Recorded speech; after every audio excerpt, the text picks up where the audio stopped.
రాష్ట్రాలు అది తెలంగాణ అయినా ఇది ఆంధ్రప్రదేశ్ అయినా ఈ రెండు రాష్ట్రాల ఆత్మ ఒకటే అది తెలుగు భాష మాత్రమే అని చెప్పి ఘనంగా చెప్పినటువంటి నరేంద్ర మోడీ గారు. కాబట్టి మనం ఈ రెండు రాష్ట్రాల అభివృద్ధి కోసం కేంద్రం కట్టుబడి ఉంది, ఎన్డీఏ కట్టుబడి ఉందని చెప్పితే ఆ రోజు మరి పిల్ల కాంగ్రెస్ అయినటువంటి ఏ రకంగా పిల్ల చేష్టలతో అమరావతి కాదు ఈ రాష్ట్రానికి 3 రాజధానులు కావాలని చెప్పి 3 ముక్కల ఆటలు ఆడించి ఏ రకంగా నవ్వుల పాలు చేశారు.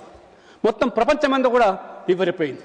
ఏ రైతులైతే వారు త్యాగం చేసి వాళ్ళ భూములు అప్పగించారో వాళ్ళ భాషలన్నీ కూడా అడియాసలు అయిపోయినాయి.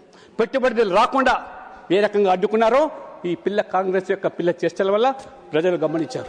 అందుకనే ఆ రోజు ఈ పిల్ల కాంగ్రెస్ అయినా తల్లి కాంగ్రెస్ అయినా రాజకీయంగా మళ్ళీ మట్టి కనిపించి మరి ఒక కాంగ్రెస్ పార్టీని హ్యాట్రిక్ డక్ అయితే ఇంకొక పార్టీని ఇంతకుముందు మిత్రులు చెప్పినట్టుగా ఏ రకంగా మరి మట్టి కనిపించారో ప్రజాస్వామికంగా ప్రజల యొక్క ఆలోచనతో ప్రజల యొక్క మద్దతుతో అది వారు చేసేటువంటి నరేంద్ర మోడీ ప్రభుత్వం ఇంతకుముందు చెప్పినట్టుగా ఆంధ్రప్రదేశ్ విభజన చట్టంలోని ప్రతి హామీని కూడా నెరవేరుస్తూ ఆ రకంగా అమరావతి నిర్మాణానికి వరల్డ్ బ్యాంక్ ఏషియా బ్యాంక్ ద్వారా 15,000 కోట్లు అయితే కానివ్వండి, మొన్న బడ్జెట్లో 1,600 కోట్లు ఆ అమరావతి పట్టణ అభివృద్ధి కోసం, పోలవరం ప్రాజెక్టు కోసం కూడా 3,320 కోట్లు కానివ్వండి, రైల్వే బడ్జెట్ యూపీ హయాంలో 10 సంవత్సరాలు ఆనాడు ప్రభుత్వంలో ఉంటే ఉమ్మడి ఆంధ్రప్రదేశ్ రాష్ట్రానికి రమారమి వారు ఇచ్చింది ఏంటంటే 886 కోట్లు మాత్రమే ప్రతి ఏటా.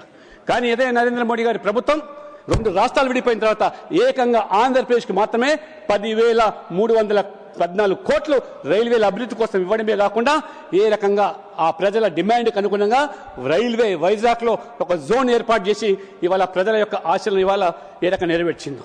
ఇవాళ వైజాగ్లో గూగుల్ ఆర్టిఫిషియల్ ఇంటెలిజెన్స్ హబ్ కానివ్వండి, లేదా ఇవాళ హడ్కో ద్వారా 11,000 కోట్ల రూపాయల నిధులు కానివ్వండి, ఈ రకంగా మరి విభజన హామీలన్నీ కూడా నెరవేరుస్తూ ఈరోజు ఆంధ్రప్రదేశ్ అభివృద్ధి పదంలో ఈరోజు నరేంద్ర మోడీ గారు, చంద్రబాబు నాయుడు గారు ఏ రకంగా వాళ్ళకు వేవ్ లెంగ్త్తో కలిసి ఈ రాష్ట్రాన్ని ఈ వికసిత భారత్ను సంకల్పం చేయడానికి వాళ్ళు సహకారం చేయడానికి ముందుకు పోతా ఉన్న సందర్భంలో 2019లో మళ్ళీ ఈ పిల్ల కాంగ్రెస్ అధికారులకు రావడము, ఏ రకంగా మళ్ళీ ఆ రోజు మళ్ళీ 3 రాజధానులని చెప్పి ఆ రకంగా గందరగోళం సృష్టించడం, ఆ దేశానికి మళ్ళీ మాట్లాడుతూ ఉంటారు నాయకుడు.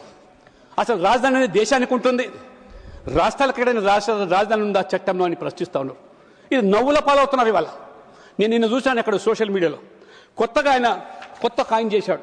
ఏంటది మూవీ గనట, మచిలీపట్నం, విజయవాడ, గుంటూరు ఈ మూవీ గన్ ప్రజలు నవ్వుకుంటున్నారు. ఇది ఒక స్థాయిలో ముఖ్యమంత్రిగా ఉన్న వ్యక్తి ఈ రకంగా ప్రజల జీవితాలతో చిలకడటమాడు.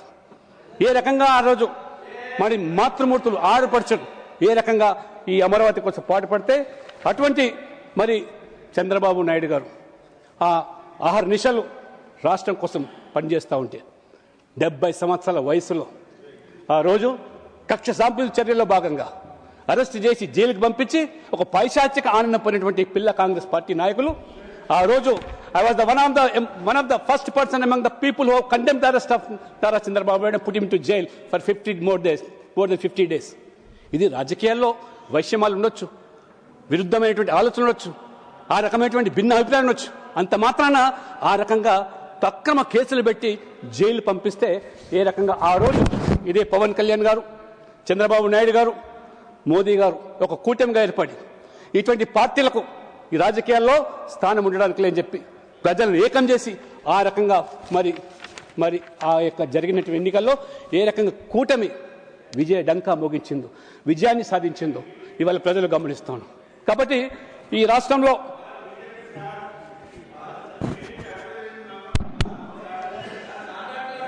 చాలా స్పష్టంగా ఇవాళ చెప్తాను.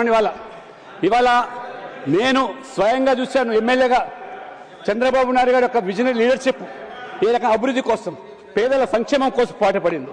కాబట్టి మీరు ఈరోజు మరి రాజకీయంగా కనుమరుగైన మీరు ఇవాళ మాట్లాడేటువంటి నైతిక హక్కు లేదు. రైతులకు న్యాయం చేయాలని, తెలుగు గౌరవాన్ని కాపాడాలని చెప్పి ఇవాళ ఆడపడుచుల యొక్క వారి యొక్క త్యాగాన్ని ఇవాళ వృధా పోకుండా ఉండాలంటే అక్కడే అమరావతిలోనే ఇవాళ రాజధాని నిర్మాణం కావాలని చెప్పి ఇవాళ మోదీ గారు, చంద్రబాబు నాయుడు గారు, అదే రకంగా పవన్ కళ్యాణ్ గారు కూడా ఇవాళ కూటమితో ఏ రకంగా రాష్ట్రాన్ని ఇవాళ ముందుకు తీసుకుపోతున్నారు. అందుకని ఈరోజు ఖచ్చితంగా మరి ఏ రకంగా మరి ఆంధ్రప్రదేశ్ ప్రజలు కాంగ్రెస్ కబంధ హస్తాల నుంచి ముక్తి చేశారో అదే పంతాల్లో కూడా తెలంగాణలో కూడా ప్రజలు ఇవాళ ఆలోచన చేస్తున్నారు, కోరుకుంటున్నారు ఇవాళ. ఎందుకంటే తెలంగాణ రాష్ట్రం ఏర్పడి 12 సంవత్సరాలుగా వస్తున్నది. 10 సంవత్సరాలు బీఆర్ఎస్ పాలన, ప్రజలు ఆ పాలన యొక్క పార్టీ యొక్క ఆలోచనతో వాళ్ళ యొక్క అవినీతి కానివ్వండి, కుటుంబ పాలన విసిగి మార్పు కోసం కాంగ్రెస్ లాభపడింది తప్పితే కానీ కాంగ్రెస్ గెలిచింది కాదు. ఇవాళ తెలంగాణ ప్రజలు బీజేపీకి అనుకూలంగా తీర్పునివ్వకపోయినాడు. మోదీ గారు కేవలం ఎన్నికల్లో మాత్రమే రాజకీయం, ఎన్నికల తర్వాత ఒక టీం ఇండియాగా పనిచేయాలనే ఆలోచనతో ఇవాళ 10 సంవత్సరాల్లో మూతబడ్డ రామకొండ మెరువాళ్ళ కర్మాగారం తెరుపు కానివ్వండి, హన్మకొండలో వేగన్ ఫ్యాక్టరీ కానివ్వండి, ఇవాళ రైల్వేలో ఉమ్మడి రాష్ట్రంలో కోట్లు ఇస్తే ఇవాళ తెలంగాణలో రైల్వే కోసమే 7,000 కోట్ల రూపాయలు, జాతీయ రహదారులకు ఇవాళ 1,80,000 కోట్లు.